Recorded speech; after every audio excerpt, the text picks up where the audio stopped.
Amiguinhos e amiguinhas, cafeína no ar. Morar fora do Brasil é o sonho de muitos brasileiros que desejam melhorar de vida, quem sabe mudar de ares, conhecer novas culturas, aperfeiçoar ou aprender um novo idioma.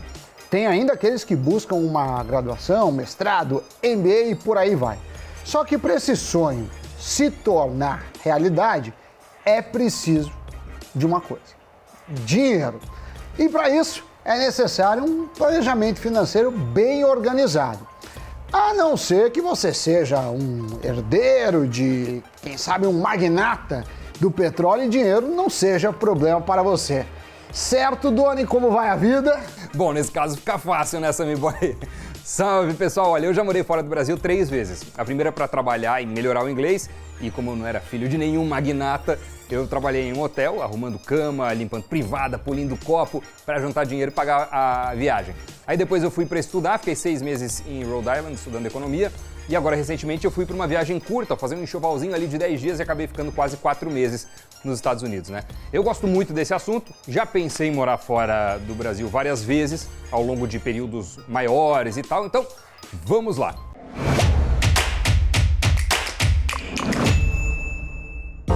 Em primeiro lugar, é preciso descobrir tudo a respeito da região onde você pretende morar, principalmente qual o custo de vida desse lugar.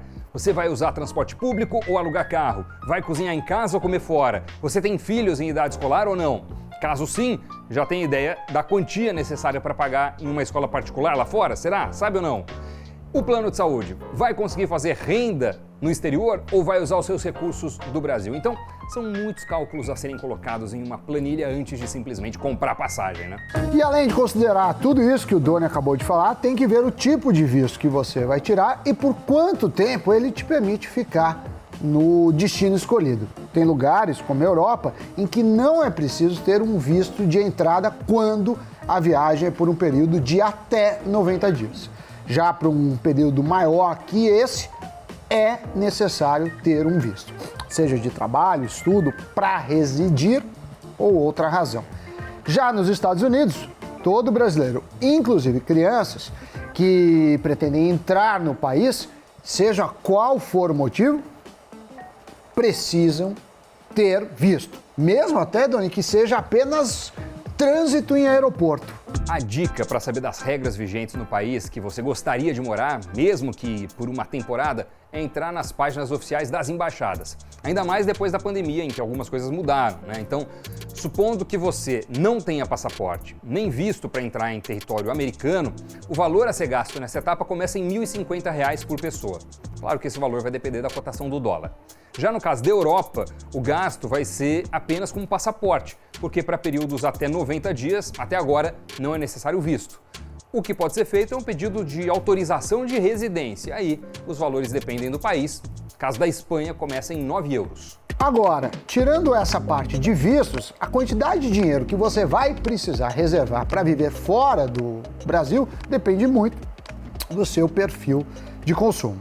Acontece que pagando tudo em euro, dólar ou outra moeda, muitos precisam botar o pé no freio e rever o padrão que terão lá. Mas para ser mais assertivo, vamos fazer uma simulação comparando o custo de vida em diferentes capitais do mundo, analisando alimentação, moradia, roupa, transporte, cuidados pessoais, entretenimento e por aí vai. A plataforma Spatistan mostra que para viver em Toronto, no Canadá, o custo de vida será 85% mais caro na média do que o custo na capital paulista. Moradia e alimentação é o que mais pesa na balança neste caso. Já o custo de vida em Nova York é em média 150% mais caro do que na capital paulista. Em Lisboa, Portugal, 16% maior. Madrid, na Espanha, 25%. Berlim, na Alemanha, 42%. Londres, no Reino Unido, 132%. Tóquio, no Japão, 70% mais caro.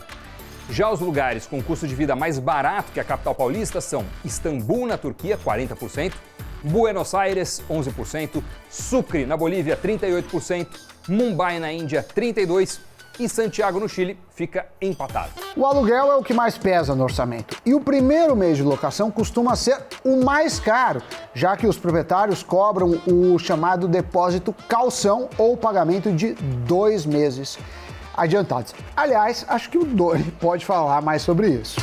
Quando eu fui agora, Sam, eu fiz 2 tipos de locação. Uma de um vizinho meu aqui no Brasil, então foi uma negociação direta, e a outra com uma corretora de lá. Mas nesse caso, a comissão quem pagou foi o proprietário da casa e o período foi curto, 1 mês, né? Quando você aluga por um período maior, como 1 ano, geralmente o primeiro aluguel vai como comissão para o corretor.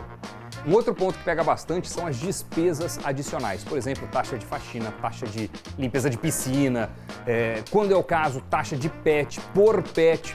Então, esses adicionais, dependendo do período, deixam o imóvel muito mais caro do que apenas o custo do aluguel.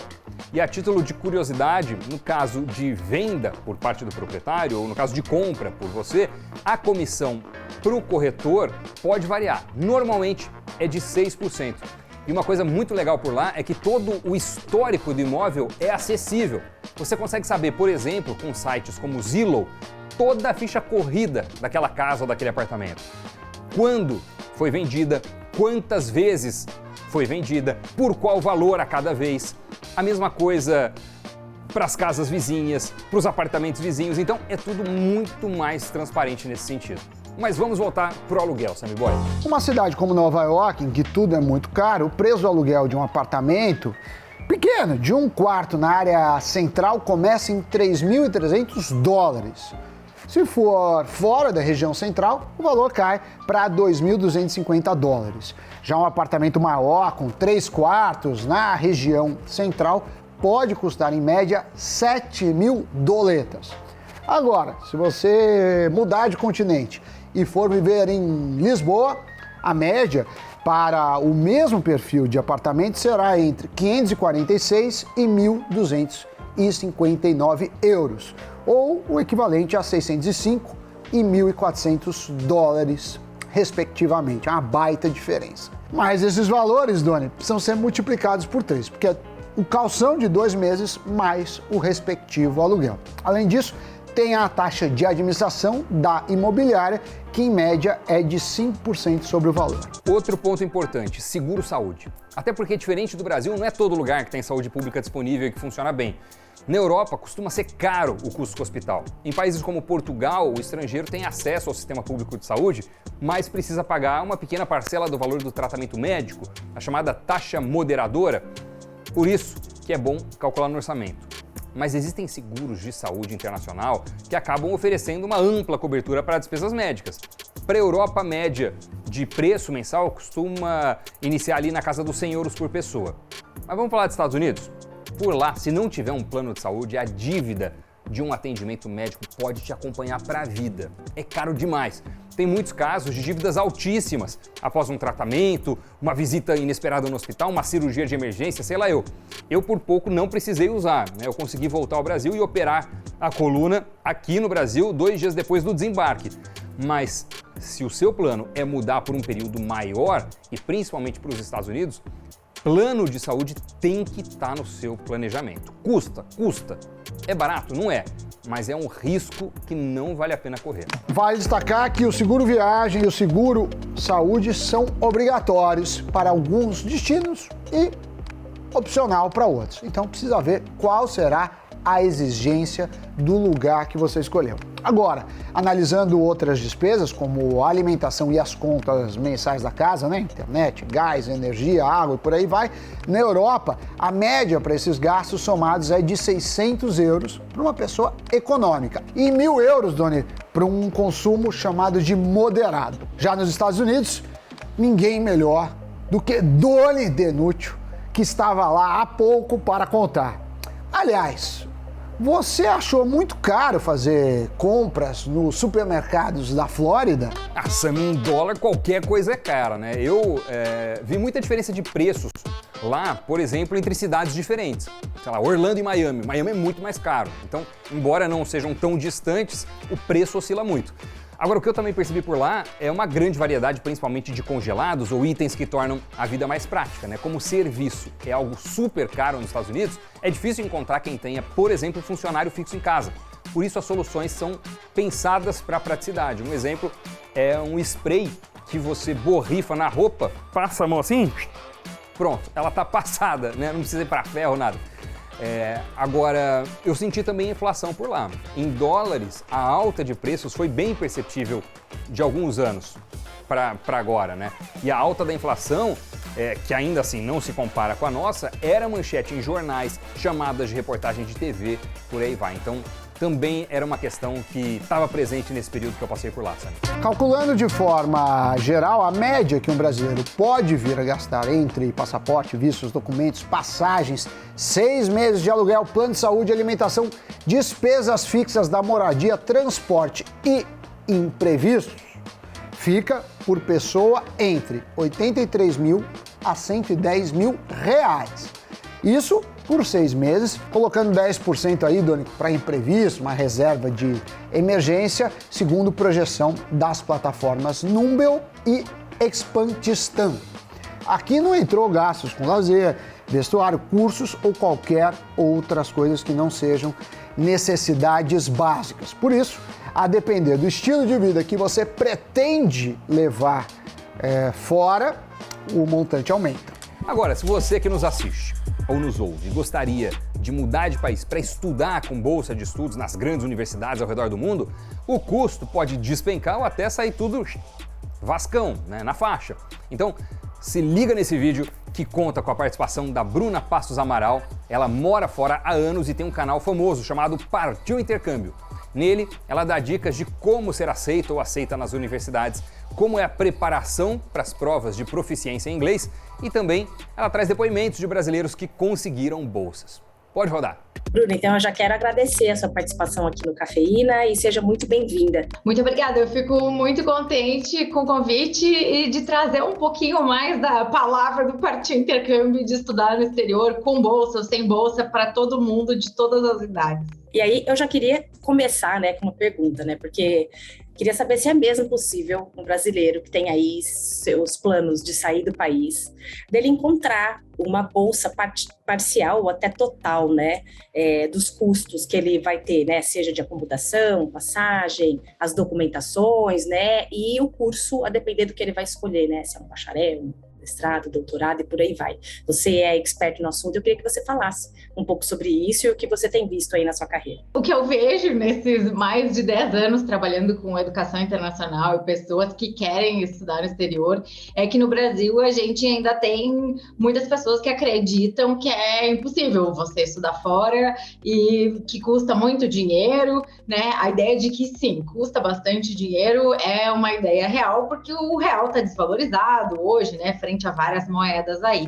Mas existem muitas possibilidades em diversos países do mundo de se estudar ganhando uma bolsa, seja ela parcial, seja ela total. E em alguns países é possível até de mesmo sem bolsa, o valor de um curso, seja de graduação, de mestrado ou de doutorado, ser muito menor do que qualquer universidade privada no Brasil, né? Então, assim, existem diversas possibilidades diferentes para todos os bolsos e gostos, né? É entender o que é o perfil e acho que o mais importante ainda, o que é o objetivo de cada um, porque sabendo o que é o teu objetivo, a gente consegue entender melhor qual é o tipo de oportunidade que mais faz sentido, assim, para tu chegar naquele teu sonho, né? Porque as pessoas podem usar, seja um bacharel, seja um mestrado, seja um doutorado, ou às vezes cursos mais curtos também, para diversas finalidades, né? Que é ter a experiência fora, viver um tempo com a família fora, ou às vezes até ir para ficar e para depois construir carreira no exterior, que é o que hoje muita gente faz,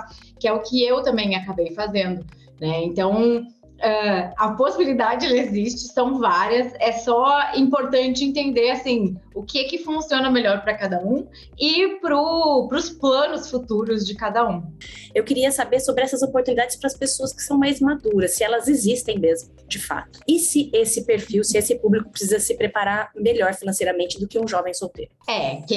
Essa é a questão X, assim, né? Eu acho que quando a gente é mais velho e quer ir com um cônjuge ou com ou com um dependente, você com certeza vai precisar de uma preparação financeira para 2, 3 ou 4 pessoas, né? Porque a gente está falando de você ir para um outro país, seja como estudante que vai pagar o próprio curso ou como um estudante que vai ter uma bolsa, né? 99% dos casos, a bolsa só vai cobrir o custo daquela pessoa que está indo estudar, né? Mas praticamente todos os países, quem está indo como um estudante de curso superior tem o direito de levar, né? Seja a família, seja dependente junto. Porém, os critérios, né, para cada país vão mudar em questão de visto e o valor que você vai precisar ter para poder levar, né, essas pessoas. Por exemplo, universidades nos Estados Unidos, em geral, oferecem o plano de saúde com desconto para o familiar daquele aluno que está indo estudar, né? Então, quem vai fazer um mestrado ou um doutorado nos Estados Unidos, em geral, pode ter aí esse benefício de ter plano com desconto, e esse é um dos requisitos para você poder tirar o visto para aquela pessoa, né? Também vai diferir a questão de, tipo assim, alguns países liberam para que a pessoa que vá com você possa trabalhar enquanto você estuda, outros países não. Então, tudo isso tem que estar em jogo, né? Na hora em que a gente está montando uma mudança tão grande como essa em família, né? E também uma coisa importante, assim, que eu acho interessante de trazer, é que tem muito essa ideia de que, não, eu passei dos 30, não tem mais como eu ir, eu não posso ganhar bolsa nenhuma, né? As universidades não vão me aceitar. E isso não é verdade, tá? Existem alguns países específicos em que sim, as bolsas de estudos vão ter aí um limite de idade, 25, 26, às vezes 30 anos, mas no geral, a maioria dos países e a maioria dos programas de bolsa de estudos, os generosos mesmo, assim, que eu tô falando que pagam visto, passagem, o preço do curso, o dinheiro ali para você viver naquele país durante o tempo do seu curso, a maioria desses programas não tem limite de idade, né? Mas aí o que a gente tem que fazer, né? Que um programa de bolsa não é aquela coisa assim, eu sou a Bruna, sou muito legal, sou muito bacana, só porque eu quero ir estudar no exterior, vão me dar uma bolsa, né? Então é a gente pensar no... começar a se preparar, acho que às vezes até meio psicologicamente, o que eu tenho a oferecer? O que essa universidade ganha dando para mim uma bolsa de estudos, né? É começar a pensar essas coisas para começar a pensar aí no tipo de candidatura que você vai fazer, o que você está querendo tirar daquela experiência como um todo, e aí avaliar o leque de opções, mas eu te diria que existem aí muitas opções para quem já passou dos 30, para gente de 40, é só aquela coisa assim, da gente começar a pensar assim, né, se eu preciso de bolsa, o que eu tenho a oferecer para aquela instituição? Por que vale a pena para aquela instituição me ter como aluno, como um bolsista, né, que são algumas reflexões aí que, seja lá com 20, 30, 40, 50, 60, a gente tem que fazer na hora de fazer uma candidatura dessas e né, desapegar aí desses programas de bolsa que não são a maioria, tá? Que tem essa questão aí de idade e tudo mais. Qual que é a parte mais difícil para se conseguir ser aceito em uma universidade fora? Qual que é a parte que mais pega, além, claro, do financeiro, né? Que a gente acaba esbarrando também na questão de dinheiro. A questão do dinheiro, para a maioria das pessoas, eu acho que é o grande problema, né? Porque o próprio processo de candidatura, mesmo quando é para uma bolsa de estudos, tem diversos gastos envolvidos que nem sempre as pessoas param para pensar e calculam, né? Mas, além disso, eu diria que é a proficiência em língua estrangeira, que muitas pessoas acabam tendo problemas, tem que fazer prova mais de uma vez, porque são provas assim que a gente não está acostumado, né? Então é entender o formato de uma prova que nem um TOEFL, por exemplo. Se você não treinar para a prova, você pode ter o melhor inglês do mundo que você não vai bem, né? Às vezes uma pessoa que tem um inglês super avançado, mas que não treinou prova, vai muito pior do que a pessoa com inglês intermediário, mas que entendeu o formato daquela prova e o que aquela prova quer de você, acaba indo muito melhor. Eu diria que o grande vilão das candidaturas, em geral, é a falta de proficiência, assim, de uma grande parcela da população brasileira, que aí acaba não podendo se candidatar para oportunidades incríveis por conta da falta do inglês mesmo. Porque hoje também existe uma grande gama de universidades na Alemanha, na Suécia, na Holanda, em diversos países, em que mesmo que você não fale a língua do país, você pode fazer um mestrado ou um doutorado em inglês, né? Que no fim das contas é a língua da academia. Vamos falar da parte de dinheiro, que é o que todo mundo acaba querendo saber, né? Se você puder você conseguiria estimar uma média, colocando os testes em proficiência, as provas, o preparativo, que eu sei que, por exemplo, no seu canal mesmo você dá várias dicas de como as pessoas se prepararem e tudo, eu queria até que você falasse um pouco sobre isso também, né? E tudo, a questão de passaporte, acomodação, pensando aí que a pessoa teria aí uma bolsa parcial, por exemplo. A primeira coisa que eu digo é assim, quando você pensa assim, vou estudar fora, vou fazer um intercâmbio, tem que pensar no longo prazo, né? Quanto mais prazo tu tiver para fazer isso, mais tranquilo vai ser teu processo e menos gasto desnecessário tu vai ter, né? Que é começar a pensar no passaporte, começar a pensar na documentação, a tradução desses documentos, né? Porque nosso diploma, nosso histórico vai estar tudo em português, então fazer essa parte da burocracia e deixando essas coisas prontas. E em termos de estimativa, vai depender muito, tá? Porque assim, depende. Se a gente está falando de graduação, por exemplo, né? Vamos ver, alguém vai fazer candidaturas de graduação para estudar no exterior. Vai depender um pouco do país e também para quantas instituições tu vai te candidatar. Mas, no geral, se estima, se tu for fazer candidatura Estados Unidos, Canadá, que são os países em que os jovens mais candidatam para fazer graduação, tu vai gastar aí cerca de $3.000 só no processo de candidatura. É uma estimativa que se tem, assim, entre taxa de candidatura das universidades, prova de proficiência, prova específica que tu vai fazer, né? Às vezes, dependendo, tem alguma prova que tu não pode fazer na tua cidade, tu precisa viajar para um outro lugar para fazer, né? Porque, por exemplo, o ensino médio brasileiro não dá acesso direto, na maioria dos casos, às universidades americanas.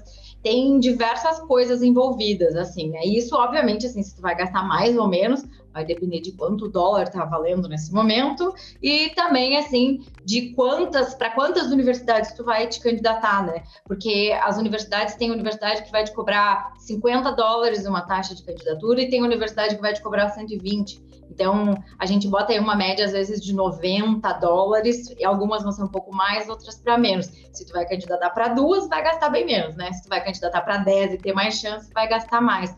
Então, é pensar em todos esses cálculos, assim, né? Quando a gente está falando em pós-graduação, de novo, né? É pensar em todas essas coisas. Documento, passaporte, as traduções, prova de proficiência também, que o valor varia, né? Tu vai ter prova que vai custar $215, como é o valor de um TOEFL. O IELTS, por exemplo, custa cerca de R$1.200 hoje em dia, né? Então, dependendo de como o dólar tá, vale mais fazer uma ou a outra, né? E também aí as taxas das universidades. Porque, por exemplo, na Alemanha, tu, em geral, não vai gastar menos de €75 para fazer uma candidatura numa universidade na Alemanha. Nos Estados Unidos, vai ser aí cerca de $90 para as universidades. Tem alguns programas que não tem nenhuma taxa de candidatura. Então, é fazer, assim, essa pesquisa bem feita, né? E em termos, assim, se tu vai ter bolsa parcial, o ideal é sempre tu pensar assim, né? Qualquer destino para o qual tu vá, vai te exigir que tu tenha o valor mínimo que aquele país exija para tu poder tirar o visto, né? Esse valor vai variar muito de país para país, né? Na Alemanha, hoje, esse é um valor de €860, mais ou menos. E aí tu tem que pensar assim, por exemplo, eu vou estudar na Alemanha numa universidade onde eu não preciso pagar taxas estudantis, porque é o que acontece na maioria das universidades públicas lá. Então, vou estudar numa universidade onde eu não pago para fazer o meu curso, mas ainda assim eu vou precisar, né, no mínimo de €860 por mês. E para o visto, tu vai precisar comprovar que tu tem isso pelo menos para o primeiro ano. Então, vai daí 10, 12 mil euros para um ano. E tu tem que pensar que assim, é €860 para tu viver, né? Então, aí tu vai ter custos de alimentação, aluguel, transporte. Se tu vai gastar muito mais ou muito menos, sempre vai depender do que é teu estilo de vida, se tu vai andar de bicicleta, se tu vai comer fora, se tu vai cozinhar, né? Mas isso é o que eles estimam que, assim, é o mínimo que tu precisa para tu ter uma vida, né, mais ou menos decente ali de um estudante, né? Tem que pensar que vida de estudante é sempre uma vida de um pouco de privações, assim, né? A gente não tem aquele dinheiro, assim, voando, né? Então, pensar um pouco nisso, assim, e esses €10 mil é pensando só nesses gastos normais aí de vida. Mas no primeiro mês tu tem sempre, calção do apartamento onde eu vou morar, talvez não vai ter todos os móveis no apartamento onde eu vou morar, vou ter que comprar alguma coisa ou outra. Vai ter sempre, os primeiros meses vão ter sempre alguns gastos extras que tu vai ter, né? Ou, por exemplo, assim, eu precisei ficar o primeiro mês num Airbnb que era muito mais caro porque eu ainda não tinha encontrado o lugar para morar. Então, é pensar em todas essas coisas, né? E na maioria dos países, os estudantes podem trabalhar, né, part-time, que é meio período. Para cada país vai variar um pouquinho, e é sempre pensar assim, né, que vou para tal país porque eu posso trabalhar lá. Tem que pensar em algumas coisas, né, para não dar um tiro no pé, para não passar um perrengue desnecessário no exterior, que é, posso trabalhar meio período. Um trabalho meio período com certeza não vai cobrir todo o valor que tu precisa para viver naquele lugar. Quando a gente está num lugar novo, onde a gente não conhece, numa língua que não é a nossa, em geral a gente vai ter um pouco mais de dificuldade de adaptação e tudo mais, coisas que são super normais da experiência. Então tu não pode já chegar no país contando com o fato de que tu vai arrumar um emprego ali no primeiro mês, na primeira semana. O que eu recomendo é ter no mínimo, o primeiro semestre só para fazer o curso ali e se adaptar, porque acaba sendo um pouco mais difícil, assim. Tem diversas coisas que a gente passa, né? Seja no psicológico, às vezes se adaptar com um lugar onde tem menos luz, e a gente precisa começar a se situar mesmo naquela situação. Então, é isso, né, que as embaixadas e os consulados exigem, de tu ter esse primeiro ano, né, do dinheiro ali para comprovar que tu vai conseguir viver naquele ano estudando, né, o que a gente aconselha você ter, assim, vai ter país que tu vai ter que mostrar o dinheiro, vai ter país que tu vai ter uma conta bloqueada, vai ter diversas maneiras de tu comprovar isso e como essa comprovação vai ser feita, né? Às vezes, os pais, o imposto de renda dos pais, ou, né, vai variar muito de país para país, mas o ideal é ter no mínimo esse primeiro ano aí garantido, e aí pensar que tu vai ter que multiplicar por cada membro da família que vai contigo, porque, né, tu não vai levar a tua família aí para fora para passar aperto desnecessário, né? Mas, em geral, assim, as pessoas vão, gostam da experiência, tem gente que vai e não volta, né? Mas é ter planejamento e pé no chão, assim, não pensar que eu vou começar hoje e vou ir amanhã, porque é um processo, né?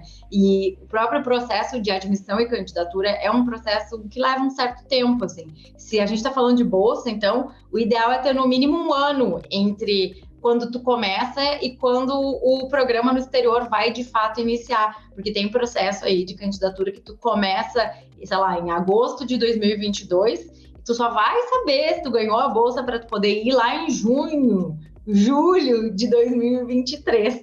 Então, ter esse tempo aí vai ser fundamental e planejar as coisas com muito pé no chão, botando tudo na ponta do lápis para não passar perrengue desnecessário no exterior, pagando aí 7, 6 vezes mais do que o real. Valeu, Bruna! Sensacional! Obrigado, viu, pelos insights, pelas informações, pela participação aqui no Cafeína. Bem, agora que vocês conseguiram ter uma noção, seja do orçamento necessário para morar fora, como até mesmo numa possibilidade de ter ajuda de custos, é preciso levar de alguma forma o dinheiro que você guardou. E para isso, é necessário abrir conta em um banco digital para mandar a remessa. Outra possibilidade são as plataformas de transferências internacionais. Tem algumas opções no mercado e vale se atentar para as taxas de serviços que são cobradas. Agora, o que não pode é se planejar mal e ir com o dinheiro contado, correndo o risco de não conseguir se manter lá fora, né? Então, se planeje. E até chegar lá, uma possibilidade é investir o seu dinheiro em ativos com exposição cambial, como fundos multimercados, ETFs de índices internacionais, BDRs ou fundos de rates americanos. E se for comprar moeda estrangeira, já pode ir fazendo aquisição parcial. Dito isso, Doni, giro de notícias entrando no ar. As ações da Meta, dona do Facebook, dispararam logo após a divulgação do resultado do primeiro trimestre. O grupo de aplicativos do Facebook, que inclui Instagram e WhatsApp, teve uma receita total de 27,9 bilhões de dólares, valor 7% maior em comparação com um ano antes. Uma das grandes apostas da companhia tem sido investir em pesquisas para desenvolver o metaverso, ambiente virtual imersivo que tem gerado curiosidade. O endividamento das famílias brasileiras fechou 2021 com um novo recorde. Segundo o Banco Central, 52,6% foi o percentual de endividamento. Quando descontadas as dívidas imobiliárias, o endividamento ficou em 33%. O PIB dos Estados Unidos retraiu 1,4% no primeiro trimestre de 2022, na comparação com o quarto trimestre de 2021, segundo a primeira estimativa do órgão ligado ao Departamento de Comércio do país. Esta é a primeira queda no PIB trimestral americano desde o segundo trimestre de 2020, no início da pandemia, sendo este um resultado muito abaixo do consenso Refinitiv, que era de alta de 1,1%. Notícias giradas e agora partiu fazer mala, Sammy Boy. Olha, eu tenho aqui um anjinho diabinho, sabe? O diabinho tá falando, vai morar fora. O anjinho não, tem muita coisa para fazer por aqui também. Então, não sei, fico dividido, Sammy Boy, mas o Cafeína acabou. Valeu, Doni, obrigado. Tchau, tchau, até a próxima. Valeu, até o próximo, pessoal. Tchau.